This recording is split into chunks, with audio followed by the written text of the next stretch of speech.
So I have a pretty simple task, and that's to kind of set the table on where we're going today, and then Dr. Scott Brooks is going to lead you through the discussions that we're going to have. And like most academics, I spend a lot of time in the summer reading a lot of different stuff, trying to read stuff that I don't normally read, and I'm a California guy, so sometimes I read Joan Didion, and she has this great line, which is, "It is easy to see the beginning of things, but hard to see the end." And that really captures in some way what we want you to think about today. We had this vision of theme years, and as we started the Global Sport Institute, President Crow said, try to make this look at sport that captures the entire university, and try and make it impactful, and let's do something that nobody else has done before. So in the first kind of partial year, our theme was focused on sport in the future. So the title was Sport 2036, and we tried to deliver research grants and have an year-end summit focused on the future of sport. Last year, the focus was race and sport around the globe. Same thing. In some ways, it was more difficult for a lot of people across the university, if you think from the sciences to the humanities, to see themselves in this. In some ways, the first two were easy for the team that kind of runs the Global Sport Institute, because these are spaces that we're all in. And so this year, the theme, the focus is sport and the body. No, didn't hide that. We didn't have a big drum roll to present that moment. And as I was telling a couple of people today, all I know about sport and the body is my body wasn't good enough to be successful beyond the level I got to. And if you think about the Didion quote that I just gave you, we've got kind of the beginnings, but really what we're going to start with today is to get your input into what we should do and what the rest of it should be. You know, in our beginning thoughts, I wrote a piece that's in the Global Sport Matters, our publication today, about Andrew Luck. So, you know, for those of you that aren't football fans, here's a guy that was potentially going to be one of the greatest quarterbacks of all time, and at the end of a preseason game, he announces his retirement. And amongst the Global Sport Institute team, we were kind of texting and emailing each other and say, hey, this kind of captures what we've been talking about. The failure of the body, the mind, and the moment the mind tells you, I can't do this anymore, regardless of what anybody else says. But think about the surgeries and all the other work that he did to continue to play, those parts of the body that come into mind. The stories that were written about how he made this decision, the opinions, the words, other paths that people have taken to continue playing for longer periods of time, the use of marijuana, CBD, Tommy John surgery, sort of all these different paths, the incorporation of meditation to improve performance, but also representations in the arts and otherwise of sport. As I said, kind of getting into space with dance and performance and all these other areas that could give us a vision of what we should look at in terms of thinking about sport and the body. So all these spaces are spaces that we want to hear from you about and what we should do. And we've got two events coming up that will take this a little bit further. The first event is the A360 event. We're partnering with Ability 364, a community event to celebrate and learn about the diverse bodies of sport at Sport for Everybody, we're calling it, on Saturday, September 28th.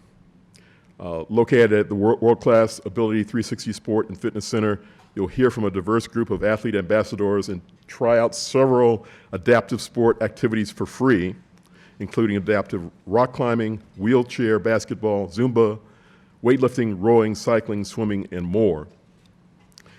And then the second event, and we'll have a number of events throughout the year, please do check our website on a regular basis. is the Global Sports Summit 2020. And for some of you, the way you've touched us before has been at the Global Sports Summit at the end of the academic year. And as I said, sometimes we know pretty much in the beginning what we're going to do. Last year we knew we were going to focus a lot on activism. I will tell you, this year we are waiting to be filled in by you in terms of what we should do at this year in Summit. So as I said, we know the beginning, but the end is going to be largely focused on what you tell us. This will be the 3rd annual Global Sports Summit. We'll be back at the Hotel Palomar April 2nd and 3rd, 2020. And that's where we will explore and we'll figure the structure out, certainly cutting edge research and otherwise. We hope, especially from the arts folks, to have exhibitions and those sorts of things. And then more traditional panels and that sort of thing on one of the days. We are looking forward to having some films delivered and that sort of thing as well. So it should be a great event. So that said, nobody's giving me the 5-minute sign, so I'm going to give it to myself here. That said, I now want to bring up, and I'm very serious. I mean, it was Sid here, one of the professors, will tell you we're doing a whole documentary based on just a casual conversation that we had at one of these kinds of events. So please do grab anybody that's associated with the Global Sport Institute and say, hey, I got this idea. Even if you don't see yourself on the screen, see yourself in your head and let us know, and then you can be a part of this. So to lead the conversation today, to take us through thinking about where we are in sport and the body so far is our Director of Research and Professor of Sociology here, Dr. Scott Brooks.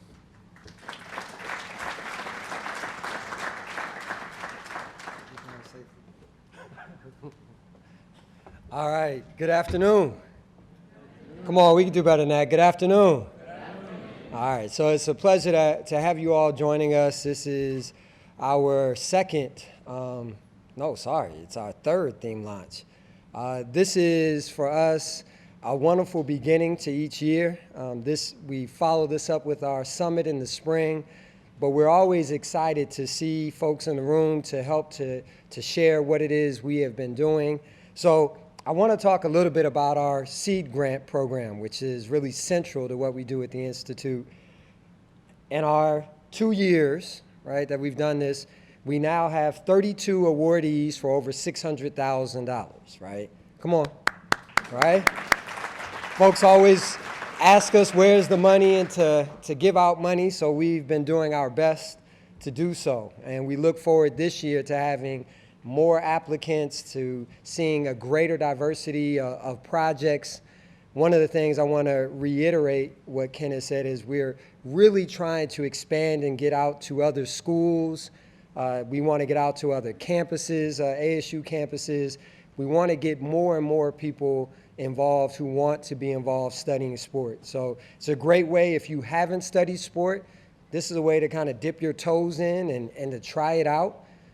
The other thing that we want to emphasize is here at ASU, of course, we're known for being a place where interdisciplinary work thrives. And we haven't seen a lot of group projects that really speak to that. So I really want to encourage folks to look at this and maybe find someone else that they can work with to really bring to bear this interdisciplinary emphasis that we have here. So the important date here, and you can go to our website and figure out how to navigate. I shouldn't say figure out. You can go to our website, click on research, scroll down, and you'll be able to see our official place where you can submit. All right, but here, our deadline, and it is coming up. It's the nature of starting school and then trying to get this ball rolling. September 13th, right, at 5 p.m. Mountain Standard Time is a submission of just your letter of intent, right? So this is not your full-blown proposal.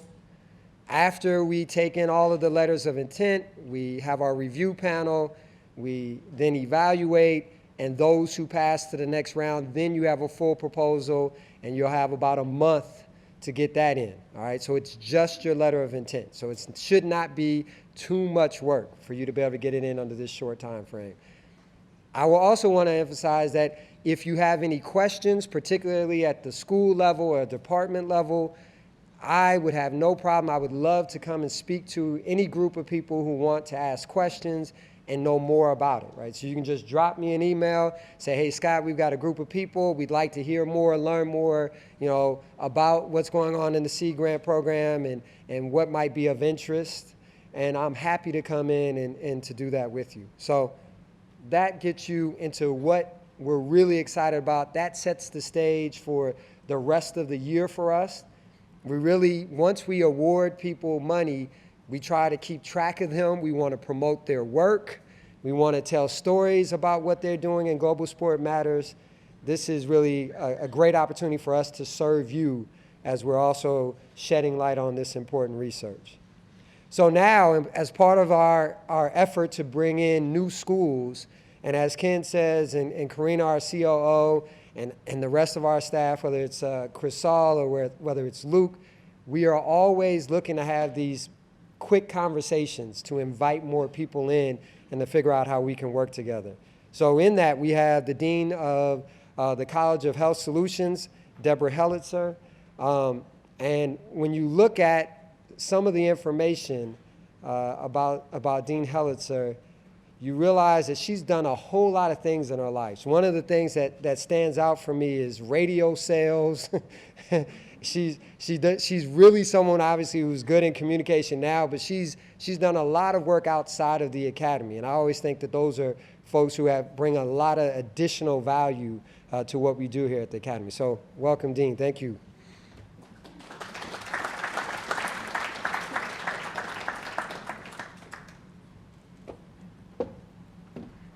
It's always embarrassing. You never know what people are going to say about you. I thought maybe you would just say the only connection she's ever had to sports is because her son played soccer, but maybe not. So good afternoon. It's really a pleasure to be here today. I appreciate the introduction, and I'm particularly excited, of course, because the College of Health Solutions is one of the 2 health colleges at ASU, and we're very excited to be part of this session today, sorry. So I celebrate this partnership. When I reached out to Ken months ago and asked him, how can we partner? And he said, well, we're going to have this new theme, sports in the body. And I said, well, hey, we can work with you on that. So, but in our conversation, it was really evident that our college and the Institute share the same commitment, a commitment to translating scientific research and discovery into practice in order to make a positive impact on the health of our communities. We're very grateful that the Institute has funded several research projects by our faculty and graduate students as we pursue this shared mission, and I was happy to hear that Sid's research is going to be actually featured on the video and maybe in a documentary. That's very exciting to me. So I'd like to share with you some of the exciting research by students and faculty at the College of Health Solutions. Hopefully, these research topics will help you generate new ideas for research and collaboration tied to this year's theme of sport and body. So we're exploring, for example, how alternative forms of cycling can help diabetic patients with impaired lower extremity function, how athletes self-assess fluid hydration status through urine color and make informed decisions regarding fluid intake, whether Taekwondo can improve the sense of self-efficacy and weight loss in obese children, how financial differences may impact the dietary quality of female athletes from different racial and ethnic groups.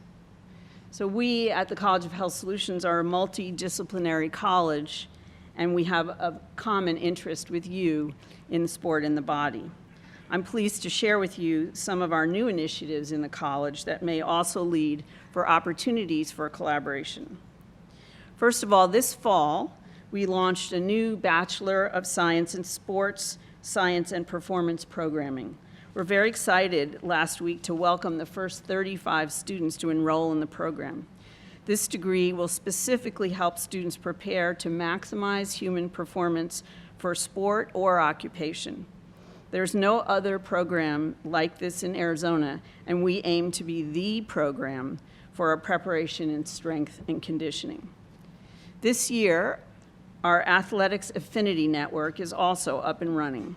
Affinity networks are groups of faculty, staff, and students who are focused on meeting specific needs of ASU and the greater Arizona community. Our Athletics Affinity Network is working with sports-related community partners to provide services like performance testing, development of educational materials for athletes and teams, reliability and validity testing of sports equipment and technology. We've developed relationships with a number of professional sports teams such as the Chicago Cubs, San Francisco Giants, Kansas City Royals, and the U.S. Women's Australian Rules football national team, as well as local high schools and ASU Sun Devil athletics. We also were involved in helping to train and support the U.S. Olympic team. They came down from Colorado Springs last winter and we were part of that. One particularly robust and promising partnership that we have right now is with our local professional soccer team, the Phoenix Rising Football Club. Through this partnership, we will be able to provide our students with experiential learning in performance programming, athlete monitoring, and coach and parent education. Initially, 20 undergraduate students will have the opportunity to work with the Phoenix Rising's extensive youth program. Students will construct and monitor practice sessions to help coaches achieve better performance and improve athletic safety. Students will also learn to work with all levels of athletes, and going forward, the best of these students will be provided with increasing responsibility and skills, eventually working with the professional team itself. Through these and other programs and partnerships, the College of Health Solutions is developing leaders who reimagine health and create a better future for people and communities on a local and global scale. We're so pleased to be connected with the Global Sports Institute, which shares a complementary vision and values. Sports have a way of bringing people together, just like today, and a few of my faculty members are here today who I haven't seen in a while, so thank you very much for coming.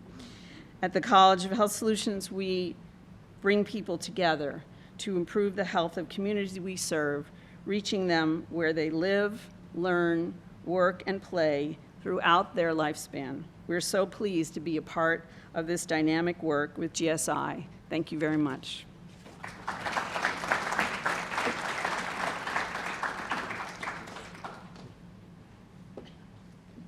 So just taking just a second, where are some of our awardees? If you can raise your hand if you've been awarded a grant.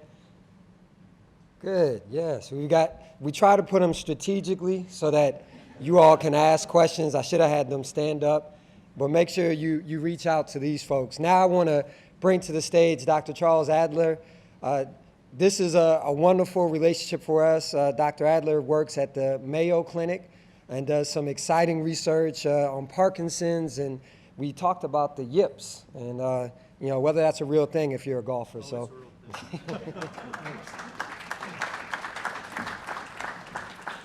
Thank you, Scott. The yips is definitely a real thing, no question. And despite spending my entire career trying to find a cure for Parkinson's disease, the thing I may be most famous for, in the media at least, is my work on golfers who have twitches and yips. And just so you know, that's a great collaboration with Debbie Cruz, who is here at ASU, as well as Troy McDaniel and Marco Santello. So if you have questions, you can ask me about that later. But today I've been asked to talk about CTE. So CTE is one of the hottest topics in the media. I had a recent paper published in the New England Journal of Medicine, so I no longer can say that my most famous thing is the yips, which is a good thing. It's just a bad thing that it's about a disorder that is unclear how common it is, but let's start from scratch. What is CTE? So by definition, It's chronic traumatic encephalopathy. So chronic trauma, people have to have had repetitive head injuries to get a diagnosis of CTE. And encephalopathy, in neurologic terms, means that somebody has a change in cognitive function, mood, or behavior. So CTE is a combination of a clinical finding as well as a neuropathologic finding. And I've developed an interest in this and a research program in this based on my interest in Parkinson's disease and dementia as well. And so there are two main neurodegenerative disorders you've probably heard of, Parkinson's disease being one and Alzheimer's disease being the other. And both of them are characterized by clinical findings. Dementia and Alzheimer's disease, Parkinson's patients have a tremor, slowness of movement. But there's no diagnostic test for any of these neurodegenerative disorders. It's a pathologic diagnosis. At autopsy, in PD, we see clumps of a protein called synuclein. And in Alzheimer's disease, we see clumps of a protein called amyloid. So my interest in the area of CTE has come from that junction between clinical findings and path findings. So while somebody is alive with depression, anxiety, cognitive changes, and may have had repetitive head injuries, we don't have a test for diagnosing them as having CTE. We have to go to autopsy. At the time of autopsy, we see clumping of a protein called tau. And that clumping of tau is thought to cause the symptoms of CTE. So we have a clinical syndrome and we have a neuropathologic syndrome, similar, as I said, to AD and to PD. Right now, the link for CTE has been most publicized in American football players. But that's not the only group that has developed or has been diagnosed with CTE. Rugby players, soccer players, ice hockey players, boxers, people in the military who have suffered repetitive head impacts or repetitive head injuries have gone on to develop the clinical findings of CTE as well as the path findings of CTE. And my research interest, again, goes back to how do we make the diagnosis in somebody who's alive? We need some sort of biomarkers to determine that that person either is at risk for it or actually has the disease. So biomarker research in neurodegenerative diseases is probably the hottest topic. Certainly we want to find a cure. We want to find drugs that will slow down the progression. But unless we can make an earlier diagnosis of all these diseases, it's probable that we're not going to get to that point. So I'm going to tell you about two studies that we've been a part of. So first is the paper that we published in New England Journal of Medicine in April. The title of that was Tau Positron Emission Tomography, so Tau PET, in former NFL players. The study was done by two groups, the Mayo Clinic Arizona in association with the Banner Alzheimer's Institute here in Phoenix. They did our imaging, we did the clinical, and the Boston University group. We looked at 26 former NFL players and 31 controls. And we did two kinds of PET scans. We did an experimental tau PET scan that is not currently something that's marketed, and an amyloid PET scan, which is used to try to detect the protein amyloid in people with Alzheimer's disease. So what did we find? We found that the group of NFL players had a slightly higher amount of tau, and I was told I can't use slides, and as an academician, slides are just, I went to my daughter's wedding. I know I only have 5 minutes. I went to my daughter's wedding, and when I gave this speech, I said, you know, I really need slides to give this speech. So the difference in tau between the NFL group and the control group was significant statistically, but there was a lot of overlap. So an individual subject, you couldn't say, had an abnormal tau scan necessarily. That was number one. Number two, which was of great interest, the amount of tau correlated with years of football. So that was an important finding. but did not correlate with clinical symptoms the way we were able to measure it. Small study, 26 players. The other really interesting factor was that the amyloid PET scans did not differ in the two groups. So tau, yes, amyloid, no. So we're now doing a very large multi-center study. I believe it's the largest one to date. It's called Diagnose CTE. If you have interest, go to www.diagnosecte.com. It's being run out of Boston University. It's with us, NYU, Cleveland Clinic as well. Big collaboration, and what we're looking at is tau PET, amyloid PET, CSF, blood, saliva, MRIs, etc., looking at 120 former NFL players, 60 former college players, and 60 controls, with the idea that you will have a spectrum of the number of head injuries and therefore hopefully be able to see some sort of biomarker difference. Do I have 1 minute or 2 minutes? 2, okay. So what I want to finish off with is the other big collaborative program that we have here in the Valley. It's called the Arizona Study of Aging and Neurodegenerative Disorders, mainly a collaboration between Mayo and Banner Sun Health Research Institute, also with participation from Barrow Neurologic Institute, and individuals here at ASU over time have been a part of it. We enroll people who have Parkinson's, who have dementia, who have repetitive head injuries, as well as controls. We examine them from the day they enroll to the day they die. When they die, they come to autopsy. My interest is in correlating the clinical findings with the path findings, but that tissue is sent to scientists around the world. It's my belief that the cure for PD, the cure for AD, and maybe even the cure for CTE is going to come from Maricopa County. And the reason is that the only people who can enroll in the program have to live here. So if you see people, if you hear of people who have had repetitive head injuries, former players, whatnot, please have them get in touch with me. And I'm just going to emphasize what Scott said. Collaboration, collaboration, collaboration.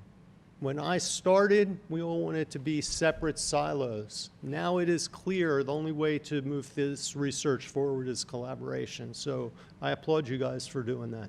Thanks.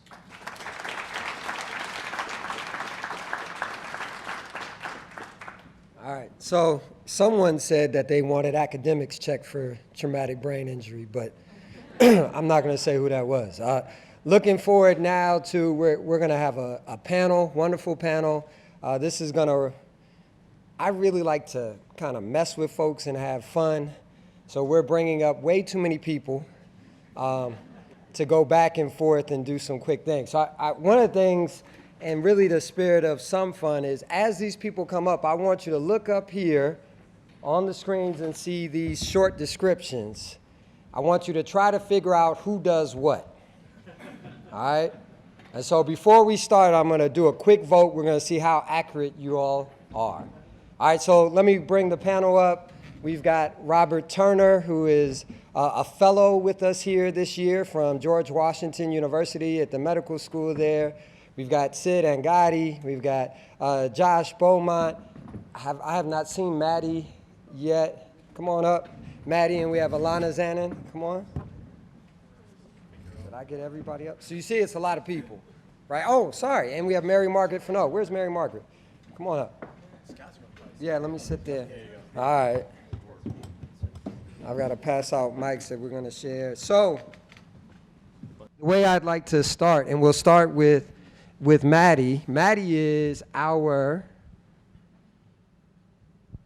talk to him. All right. Hi, guys. I'm Maddie, and I'm a student athlete here at ASU. I am pursuing a medical studies degree, so I'm 6. All right. So the reason we really wanted and needed Maddie here is to give us a student athlete perspective, someone who has endured an injury, who really knows this sport in the body recently. So Maddie, tell us a little bit about, it was last year, correct? Tell us a little bit about last year, how it was for you. I'd say, I came in inaugural lacrosse team here at Division I level, and freshman year tore my ACL, and then through that process of recovery, I had to get another surgery, meniscus surgery. So I would say these past 2 years have been the hardest years of my life, but also I've never seen so much growth in myself and the way I now interact with my teammates. The journey, I'm honestly really thankful I tore my ACL, and I've even switched my degree to medical studies because I've realized, with the increasing anxiety, I even say depression at some points, that looking at your diet and things, looking at things more holistically, I would definitely say it has caused me to be a better teammate, a better player, and someone who's more empathetic to anyone else on my team who has any other injuries. So I would say it was the hardest, but also most inspiring years ever. Yeah, thank you. And what we hadn't told you before, lacrosse player, she mentioned it, but this injury, the sport in the body, really has to incorporate many different perspectives, right? It's not just your body that was impacted, right? You talked about socially, you talked about maybe depression. So tell us about the non-physical aspects of dealing with the injury. Yeah, I guess the mind was something I never really kind of took into account. Being a Division I player, working hours and hours to your sport, that kind of led me to push that, I suffered from anxiety. I never really thought that my injury would completely drown me.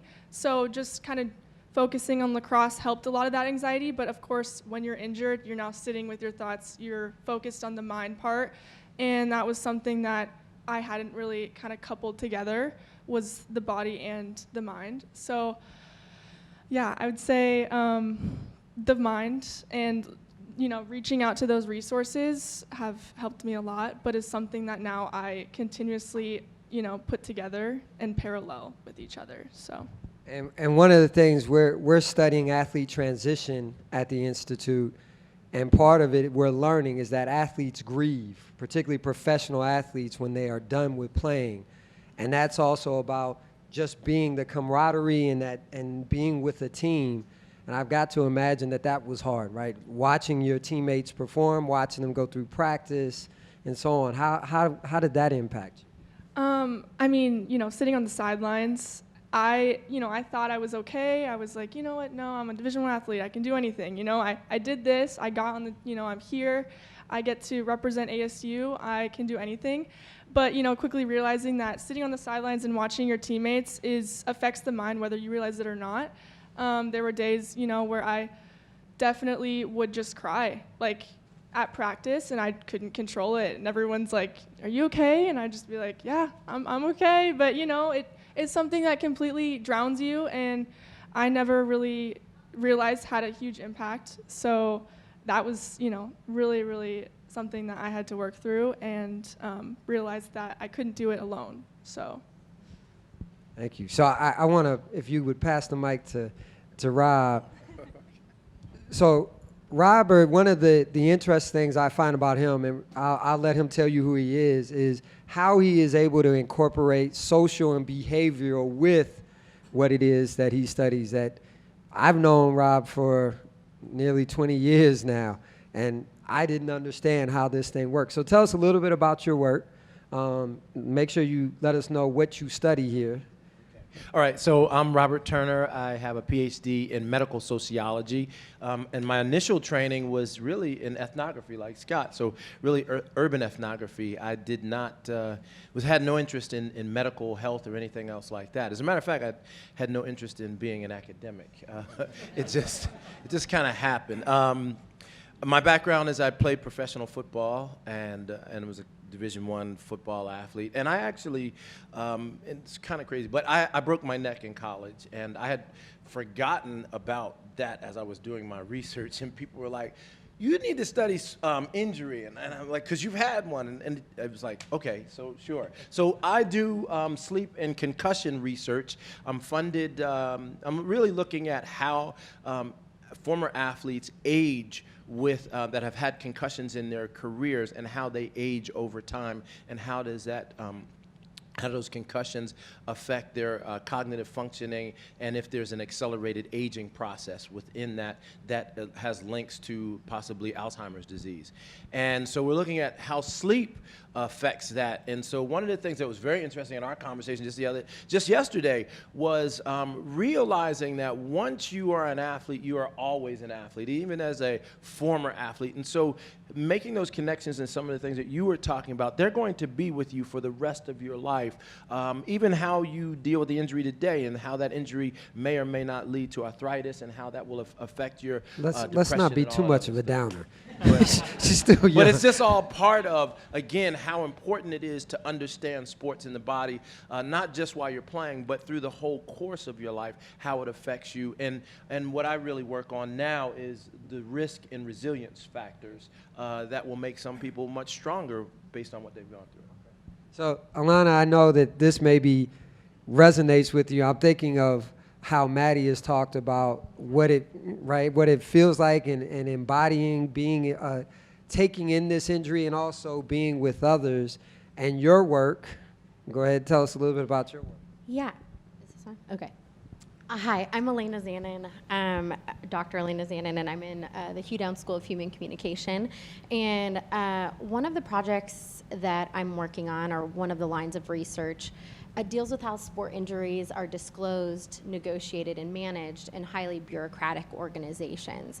And so I've just identified so strongly with Maddie what you were saying in terms of sitting on the sideline and not being able to enact her athletic identity, right? You're talking about how this is so closely aligned with who you are, but the team and your trainers are not, ATCs, athletic trainers, are not allowing you to practice, and so you have to manage these tensions in some way.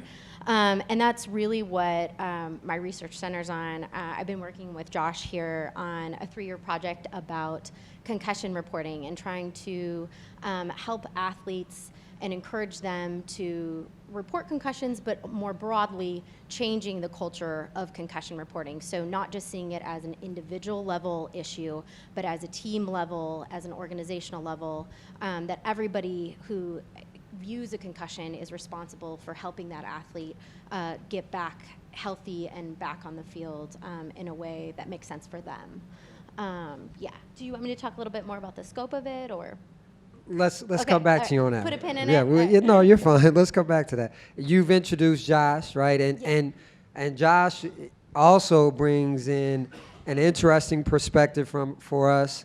I want Josh to really elaborate a little bit more on this process when an athlete is injured, kind of what happens at athletics, whatever you can reveal to us. And then, Josh, where are you up here?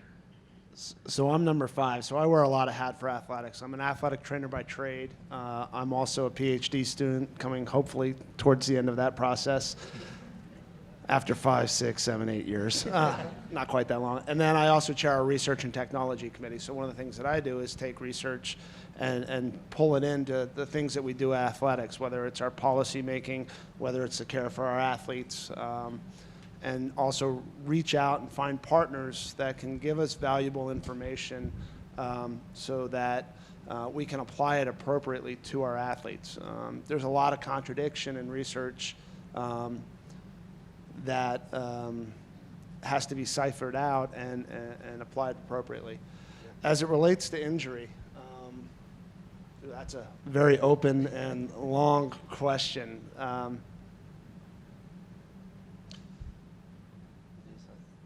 Give me the question again. Well, I'll lead you in another direction rather than go with that one for right now. When you have this research, so one of the other reasons I wanted you to see Josh, not to bombard him, we work together, but when you are putting in a proposal, if you would like to work with athletics, it goes through Josh. So I'm not making any promises that he'll say yes, but I am saying that's why this is a very important connection, right? And this, you may not know this if you're not involved with sports research and working with athletes, but this is a rare thing to be at a university and to have any kind of opening where they say we will allow you to work with our athletes. that just doesn't happen. And so we're very fortunate here that we have that kind of a relationship. But when how do you decide on what research is you're allowed to have? What is that process like? And where are some of the misses when you get proposals?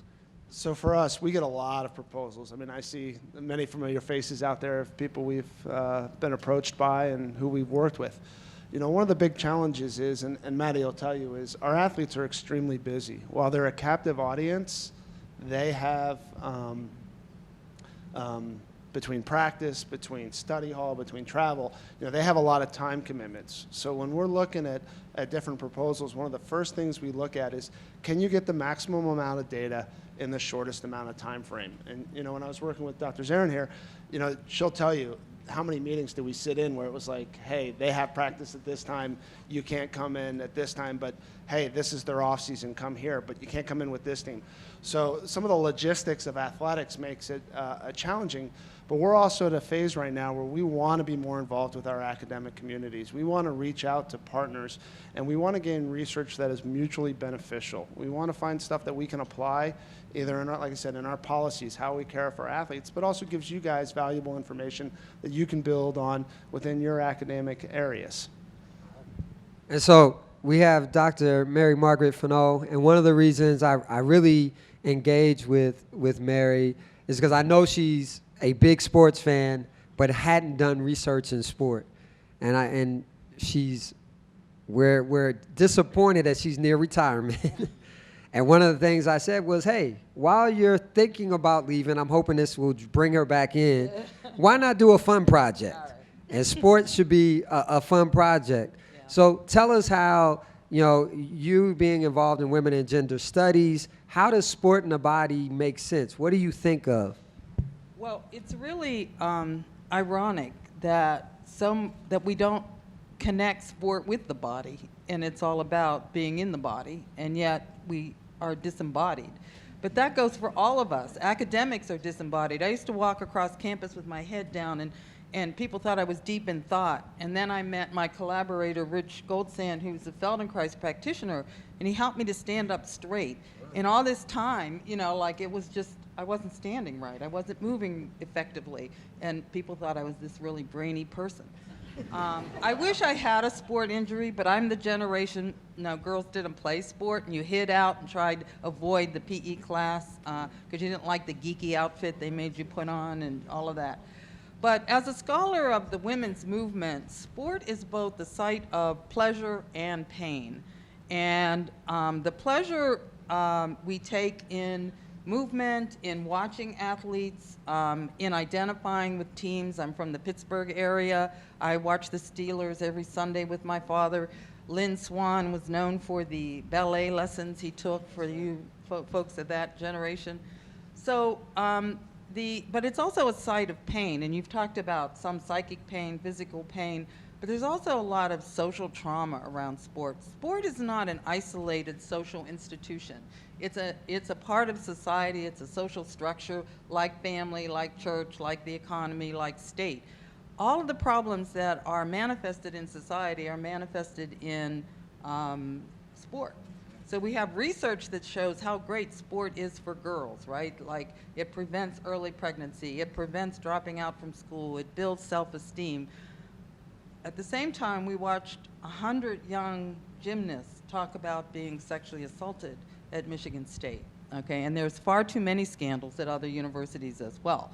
So we've got this kind of dual thing going on where we idolize, identify with, celebrate with sports teams and individual athletes, at the same time failing to recognize that the individual athlete is also embedded in these other structures. I think today was the day the first NFL player came out as gay. Could that really be the case? Second guy that comes out as gay. So homophobia lurks in all sports, and it results in athletes not being able to fully claim their identity. I study labor movements, and sport is obviously a place where work takes place, okay? It's a job. And it's not just the athlete's job, the whole industry. There's sports writers, there's marketing people, there's a whole industry of people who work in sport. And there are inequalities there. We saw the soccer team advocating for gender equality in pay, and that became a big worldwide issue. And, you know, what year is it, okay, that prominent athletic teams like the women's soccer team is not paid the same as the men? Even when it comes to the physical body, I taught at a powerhouse university for sport, Ohio State, for 20 years before I came here. And one day, I was a women's studies professor, and one day the little work study student comes up and says, "The president of the university wants to talk to you." And I go, "Why would the president of Ohio State want to talk to me?" Okay, he happened to be at that time the president of the NCAA President's Council. And it was also a time when athletes were trying to organize into a quasi-union. So I said, well, the question he had for me, because I studied the Steelworkers Union, and they were involved in supporting the athletes. So why would the steelworkers be involved? And I said, well, my initial guess is that that player has family members who are union activists, and of course that turned out to be the answer. And then he went on TV and debated the president of the Steelworkers Union with, around this issue of whether athletes should be organized. And I, of course, sided with labor and thought labor really did a good job. He stumbled. He had no idea why college athletes would want to organize. And now we know more and more athletes are vocal about their political stance. They are on social media. They're making gestures. But we also, like, women experience, the athletes that I taught both at Ohio State and here, and Big Ten athletes, a woman I had in class was a basketball player for a Big Ten school that won the national title that year, not Ohio State. She said none of the women on that team were having periods anymore. That's how hard they were. Swimmers were telling me they were throwing up after, nobody wanted to continue. That's how harmful participating in sports became. Concussions, we now know that concussions are a part of the football scene, but women and children of domestic violence also are manifesting with some of these same phenomena. So interdisciplinarily, it takes all of us to talk about race, to talk about gender, to talk about sexuality in relationship to sport. And then finally, my current research is about how to prepare students, whether they're athletes or not, to be social movement leaders. And so, along with my collaborator, we teach a course called Transformational Leadership and Embodied Activism, where we incorporate the Feldenkrais somatic practice, we incorporate mindfulness and meditation and discussions and role-playing around difficult dialogues so that students can stay in conversation with each other in a way that's whole and healthy and integrated. That gives us a lot to chew on. I want to bring in Sid because there's some connections here as well. And I can't imagine you saw your work going in the direction it's gone. Tell us a little bit about what you study and what you're doing right now. Sure. Hi, I'm Dr. Siddhartha Angadi, and I'm a cardiovascular physiologist by training. And if you're wondering what a cardiovascular physiologist is doing here, it's primarily because, well, it's a long story. Typically, the work I do looks at the effects of exercise, diet, drugs in people with heart failure, and looking at reversing the cardiotoxicity of breast cancer chemotherapies. And then about 2 years ago, I was hosting a conference with a colleague of mine, and I get this phone call from the then Dean of Research who says, there's a consultant from the IOC that wants to know how best we can figure out when it's fair for transgender athletes to compete with individuals of their chosen gender. And I said, well, that could be interesting. And so I took the call. One thing led to another. We started a study. So we had a transgender athlete that was in the Phoenix metro area. We brought her into the lab. She was still biologically male. So we tested her before she started estrogen and testosterone therapy. And then this was still 2017. So this was the first year you guys had the first ever Global Sport Institute conference. So I promptly cornered Ken at the first conference, started talking about some of the research we were doing. And then it's been going on now for about 2 years. We did a podcast about some of our findings, at which point Kathy Kudravi and Steve Filmer found me, and we're off to the races. And so now we have a little trailer for a documentary coming up, and we in fact presented some of the data from this study, and in fact some of it was even used by the International Olympic Committee while adjudicating on the whole Caster-Semenya issue at the International Court of Arbitration in Lausanne. So you get a sense for how all of this kind of connects, right? You see how all of the breadth here, right? And what we really wanted to show you, we knew we couldn't get into a lot of depth, but we wanted to give you this range. And so you can see the connections and the way that we can build knowledge. So again, I want to make this plea for us to find people to do this work together with, right? As Charles said, you know, this is all about collaboration so that we can move this forward. So I want to ask you all a quick question, hopefully, right? What's the research that you are looking to at this moment? Give us something else for us to look at besides your own. I know we're all doing our own amazing research, but what other research should we be looking at that pertains to sport and the body? Go ahead, Sam. Sure. So initially, when I got into this, the big question on everybody's mind was about fairness, about transgender athletes competing against their chosen gender. But what I've discovered over time is we really should be paying attention to the consequences of these hormones on their health. And as we've discovered, a lot of really bad things appear to be going on behind the scenes. So just in our study, we had increases in blood pressure, worsening of cardiac function, and now, just about 6 months ago, we had a big study come out that showed that when you look at transgender individuals, their risk of strokes and heart attacks is 4 to 6-fold higher than their cisgender counterparts. And so, you know, what started as a sporting endeavor is really one that has significant health implications, and we really need to be paying attention to that.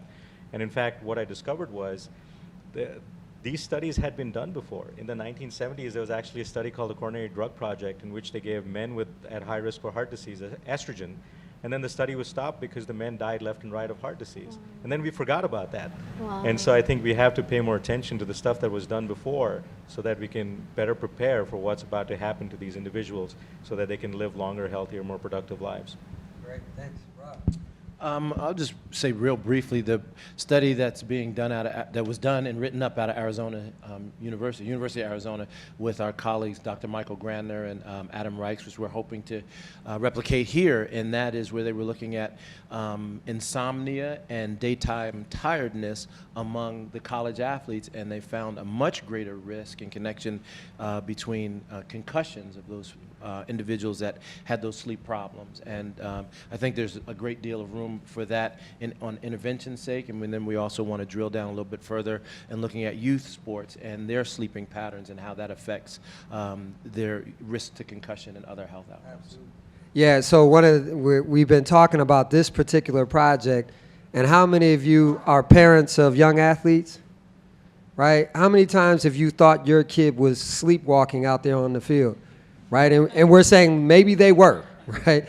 And so if we can help them to get better rest, and if it decreases their injuries, then this is a significant thing. So that's one of the things we're looking at. Maddie, what do you think we should be studying as an athlete? Well, I would say, you know, even though I am a student athlete, I love to do my own little research, and even I'm the best kind of test subject, so I test myself a lot of times. So yeah, with this injury though, increased anxiety for sure, and I've kind of dealt with how to manage that with everything going on, class, study hall, team, social events, like it's a lot. And so I would say right now I am, you know, kind of researching on my own, I guess, kind of foods that help with anxiety, and just kind of looking at the diet right now. I would say also with being injured, it's kind of allowed me to be involved in more areas within this athletic department. This year I'm co-president of the Student Athlete Advisory Committee, and kind of one thing that I kind of want to bring is to help students and student athletes, because I know I'm not the only one. If it's anything from this injury, I've definitely learned that everyone faces this, regardless of how severe it is. Everyone does. So I kind of want to help bring student athletes aware of specifically foods that they want to help with their mental illness, if it's depression or anxiety. You know, it could be as simple as like this, you know, rainbow chart of foods to help with that. But I would say diet for sure is not emphasized enough. And I think maybe even looking at someone's blood type and how, you know, maybe your blood type, you need to eat certain foods. I just think we need to look more about exactly what we're putting into our bodies, because people say all the time, fuel, eat, you know, eat enough, but exactly what you put into your body affects your mental health, and that's just not, I would say, emphasized enough. All right, so we have a rolling call for student researchers. Make sure you speak to us. All right, Elena, what do you think? Well, I would actually just echo my colleagues up here, and I definitely think that we need more research at the youth level. I think part of the reason this is lagging is because it's a very challenging group to access, but part of the reason why it's so important is because at the youth level, this is when they're starting to learn what it means to be an athlete, what it means to play a sport, and they're also learning some really problematic cultural discourses associated with sport. So for example, we had a football player in our study talk about the inevitability of concussions. And you know, he was talking about how everybody just kind of knows the deal. When you play football, you're going to get hit in the head a lot, and you're probably going to be messed up later in life. And that's just the deal that you sign when you decide to be a football player. And to me, that's a chilling example of how we as practitioners, as parents, as coaches, as athletic trainers, we need to change the discourses associated, and we need to do it at the youth level. And so that's where I see it going. Emily Crocious out of the University of Washington is doing some really interesting work at the pediatrics level, but also having interventions on and off the field, changing concussion to education research. So I would highly recommend any of her articles. And I think for us, I already touched on it, any research that affects best practices, and I think any research that involves mental health and psychological factors of our athletes, kind of as Maddie alluded to, but how they interact with other factors, how they interact with performance, how they interact with nutrition, how they interact with rehab. Bridging some of those gaps. I think we have isolated areas, like we know in ACL rehab that you got to do X exercise and B exercise, but how can we tie that to how the athlete is feeling as they go through those exercises? So any, like I said, interaction between those subsets would be great to have. And Mary Mark?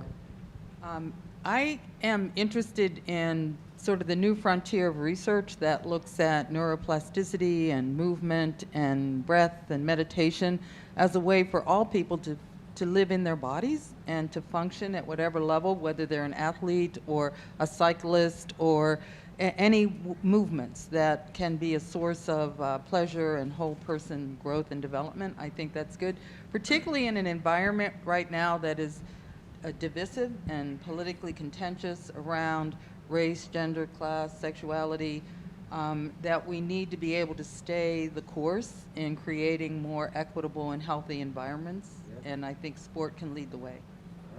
Perfect. All right, I want to thank our panel, right? Thank you. Appreciate it. All right. So what we want to move to now, yes, please, you all are welcome to step off the stage. Yes, I'll take them all. We now want to show you a trailer of our short documentary that we have funded, and as Sid alluded to, this is a trailer on Lauren, and this is a transgender athlete who has competed as a male and is competing as a female, and this is it's just a teaser, right? We don't have details on exactly when it'll be done yet. We're expecting sometime this fall. Am I correct on that, Kathy? Sorry, sometime in the next year. But we wanted to go ahead and give you just a bit of Lauren.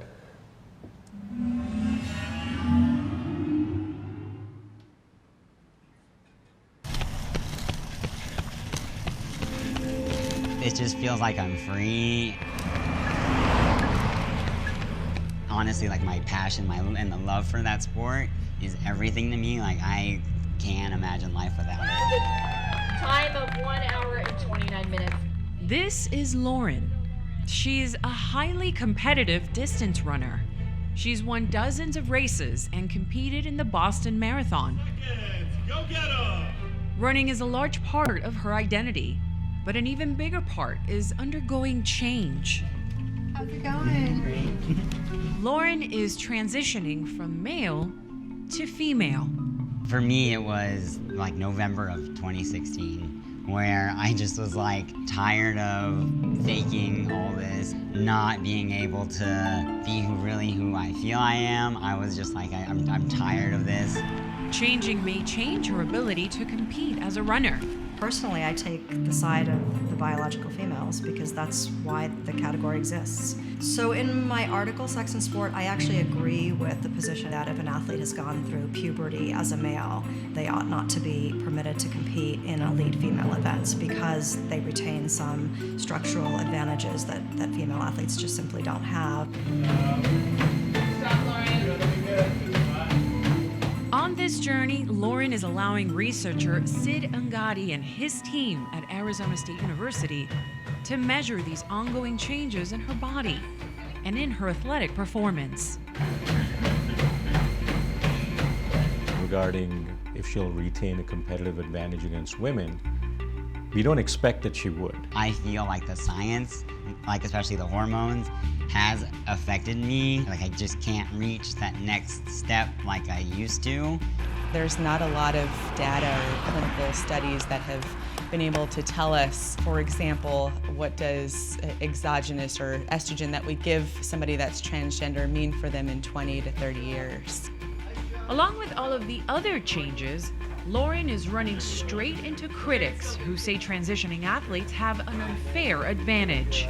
Just because an athlete might think it's unfair that somebody who's a transgender woman is now competing in the woman athlete category, that's just how it is. We might well one day have to actually use the concept of an athletic gender, not use the standard biology of sex, like male, female, but rather define athletic gender based on hormone levels. All of our bodies fall on varying places along the spectrum of gender. One body can actually move along that spectrum. I am all about competing honestly and fairly and not, doing this just because. It's not a just because for me, it's because this is who I am. Especially there's some days where it's just so hard and it's just so mentally draining, and it's nothing that I would be like, okay, so I'm gonna just transition to this just so I can win first in a race. She's absolutely losing something she's pursued her entire life in terms of performance, but I think within all humans we have a sense of priorities. The fact that she's going through with this means that one is clearly a much greater priority than the other. This is someone who's taking incredible risk by staying in sport. At the end of the day, if you're doing what you love and you're doing it in a way that's authentic, if this is someone who's living their true life as the person they know they are, that's a very different thing. We don't even know what the long-term health outcomes of these things are going to be. So hard to say how it's going to turn out. I just want people to think that I am a genuine, honest, loving, kind, honestly grateful for all the friends that I've had over this. I mean, there's been some moments where I just seriously wanted to give up, but it's just better to be myself. I'm tired of hiding.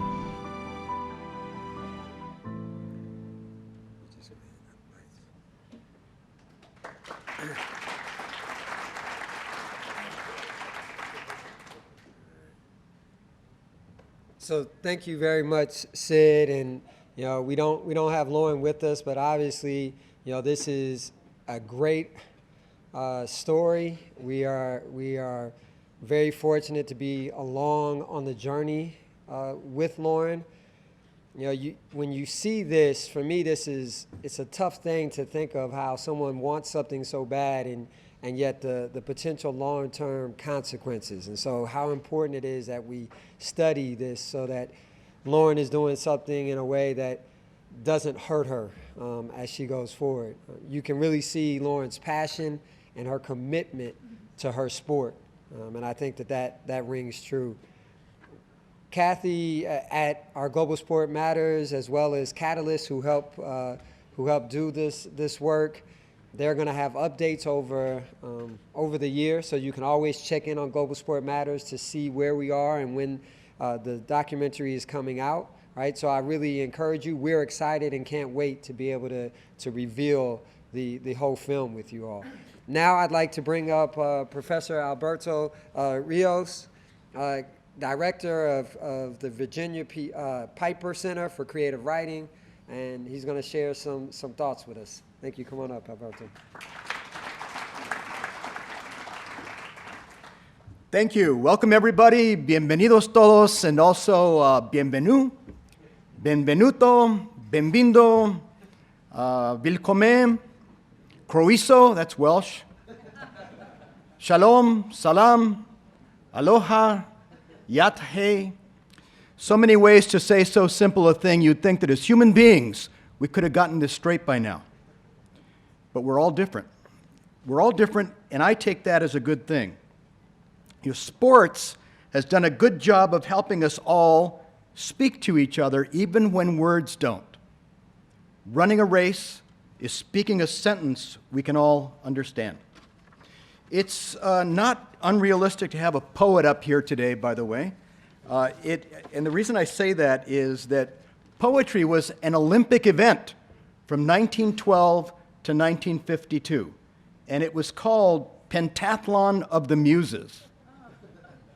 I think maybe luckily they never archived any of that poetry. So.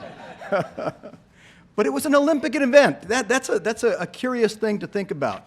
But the mind as a muscle, the mind as sport in some original way makes sense.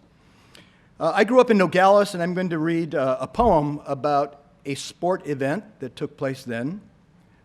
This is called, and I noticed we have a Sonoran buffet today. The word Sonoran, by the way, means, we live in the Sonoran Desert. The word Sonoran means, in essence, sonorous or soundful.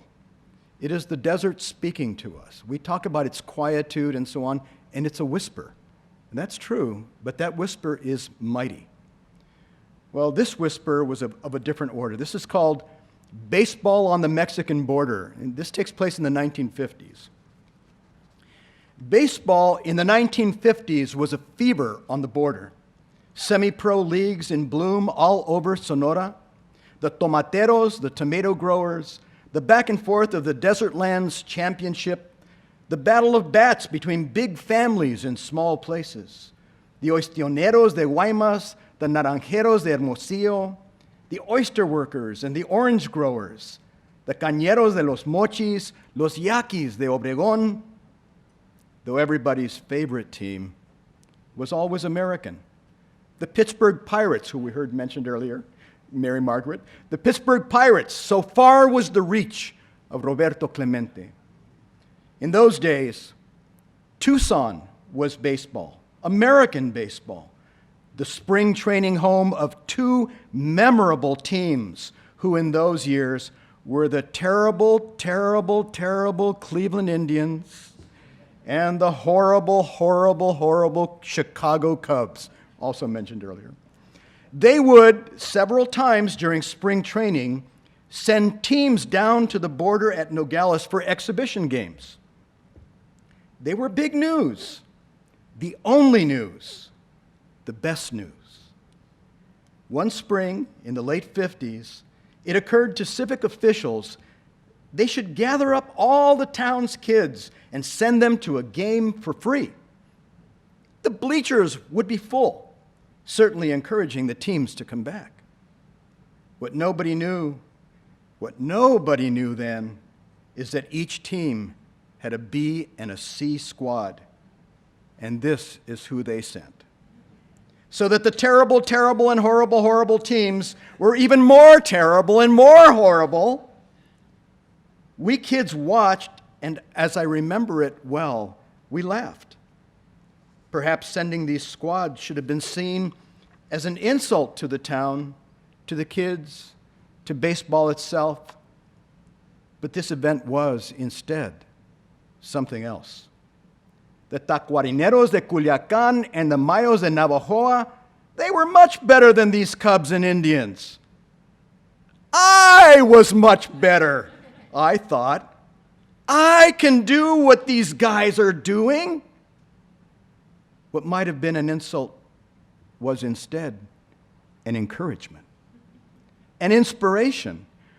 We were so close to those players in our good seats, so close, we saw ourselves out on that field. I'm going to end with just a few one-line poems. These are in the publication. These are one-line kinds of things. Running is the song of our legs. Baseballs, basketballs, tennis balls, soccer balls, our job is to wake the sleeping bird inside them. We are here, and then we are there. The manner by which we accomplish this defines us. You may politely try to hurry past, but water always wants you to stop and have drinks. Catching a ball completes the electrical circuit between you and childhood. Pole vaulting on the moon will be spectacular, but admission to the stadium will be considerable. Who has jumped highest has also fallen farthest. I have leapt the length of a city over time. And let me end with, the first stars were the stars, and they are playing still. Thank you all.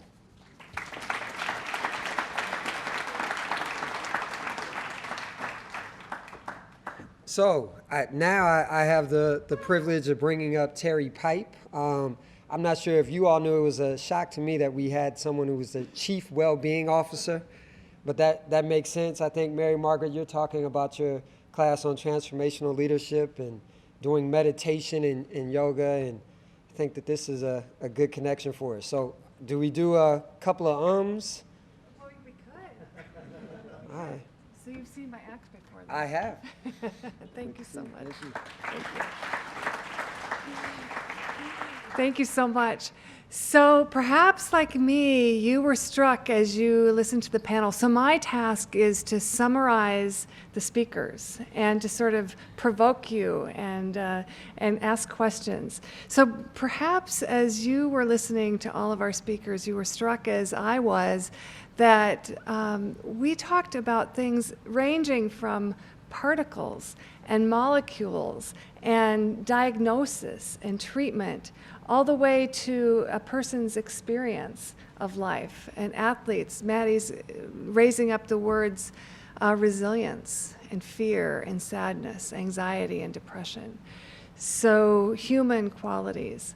Dean Hellitzer talked about really connecting the academic mission, the charter of ASU, with the work that is being done at the Global Sports Institute as well as the community. Dr. Adler really talked to us about very fruitful collaborations that have the potential to inform and transcend into the future for quality of life for individuals that haven't even been born yet. So to me, as I was listening, I thought, one thing, clearly, sport and the body are so well connected. Some things that came up for me would be, what are also the emotional beings? You know, what does it feel like to be an athlete, to be someone who's having a gender transformation? What is the lived experience of a retiring athlete? Was that me? Harps usually just follow me. That's my lived experience.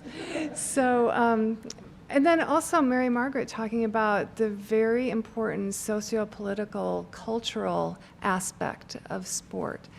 So I think many times we think in terms of our limits and our constraints, you know, things like time, things like money. there will always be constrained resources, but when we think about unconstrained resources, limitless resources, it's things like imagination and poetry. It's things like the depth of emotion and the human experience to transport someone from feeling lost and alone to feeling like that was the most transformative experience that she had had. So in terms of how sport and the body are connected, I think the answer is multifaceted. It's multi-layered. Everything from the cell and the particle way up to society. Everything from the past and the history of sport to what will happen in the future. Sport is an integral part of how we have all experienced life. And it's a big connector in that way. And I think the potential to use sport as a way to further connect us in broad ways, but also in very deep ways, is, again, unlimited. So I guess I would just leave you with some provocative thoughts about, who do you want to connect with today? What are the ideas that you want to connect with? At ASU, it becomes, our problem is not the abundance of ideas and people and sort of the pace of our life. It becomes a matter of what to say no to. So I would say that as you think, I always think about research as disciplined curiosity. So as you think about your own disciplined curiosity, think about where you can add the biggest value and where that value can be augmented by coming together. So it's been a pleasure to listen to everything. I've been so inspired, as I hope that you have been too. And I wish you very much well-being on your journey, whether you are in sport or not in sport. That is a part that we can all play in terms of making our world a better place, is to tend to our own well-being. So again, thank you for inviting me to be here, and I wish you well in your work and in your lives. Thanks.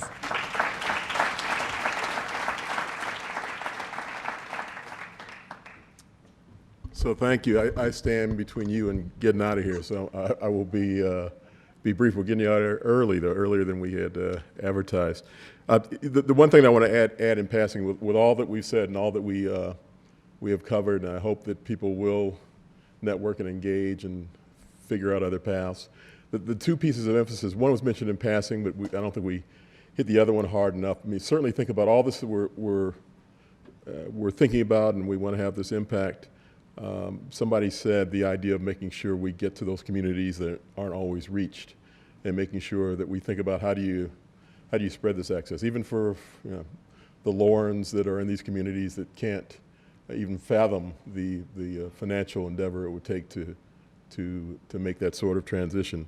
The other piece is global, to think about the impact of all this around the world, and make sure that in your thinking you incorporate the global issues that are there.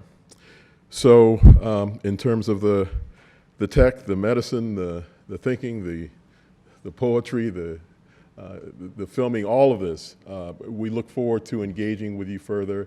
We thank you for taking time this afternoon and look forward to seeing you throughout the year. Thank you.